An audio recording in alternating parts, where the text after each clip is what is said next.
کولی شي او د هغې دپاره جدوجهد کولی شي. الحمدلله زه د دې برګې جنډې دپاره خپل سر قربانولو ته هم تیار یم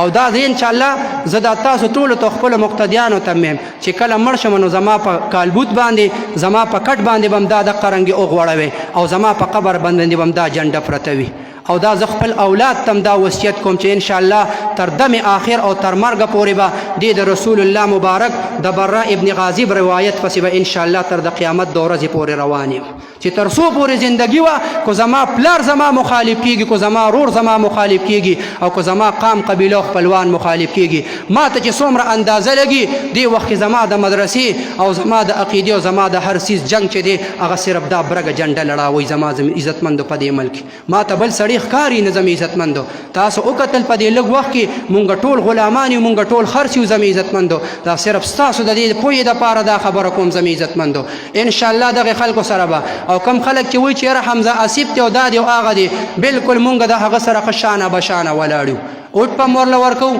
منډه تړله به هم ورله وو او دغه رنګې چې څه قسمه قرباني راځي زمې عزتمندو دا به مونږ ورکوو عزتمندو د پاټۍ دپاره د هغوی دپاره. زما مشرانو پې اعتماد کړی دی بروسی پې کړی نور زه د چا په دوکو کې نشم راتللی چې یاره مونږ ته د شنه باغونه وښیي او دا به کوو او هغه به کوو مال یې کوي او دې کوي او کنې کوي نه دې کوي دې قام له دې وکړي په دې باندې دې رحم راشي. لیکن انشاءالله دا زما تر مرګه پورې د خپل رب سره چې دی دا واده ده او دا لوز دی چې دا برګه جنډه به انشاءالله دا به زما په قبر او دا به زما په کټ باندې بم چې دی دا به ولاړه وي انشاءالله زمې عزتمندو. دې پسې تاسو نه هم دا توقع لرم تاسو به هم چې کم سړی وایي دا زه امام ګڼم زمې عزتمندو انشاءالله مونږ او تاسو به په 19 باندې دغه کتاب له اوټ ورکو نور د چا په دوکو کې را نه شو. بیټ خو مونږ غرق او تباه کړلو ته به د بیټ دپاره چې دی قرباني ورکې او زه به د دې جنډې پسې چې دی دې پسې به نه یم روان. قسم د الله په ذات باندې خپل بچي به تېنه قربان کم خپل ځان به تېنه قربان کم. دا خو لا معمولي خبرې د اوټ لا څه شی دی زمې عزتمندو. الله رب العزت دې مونږ او تاسو ټولو ته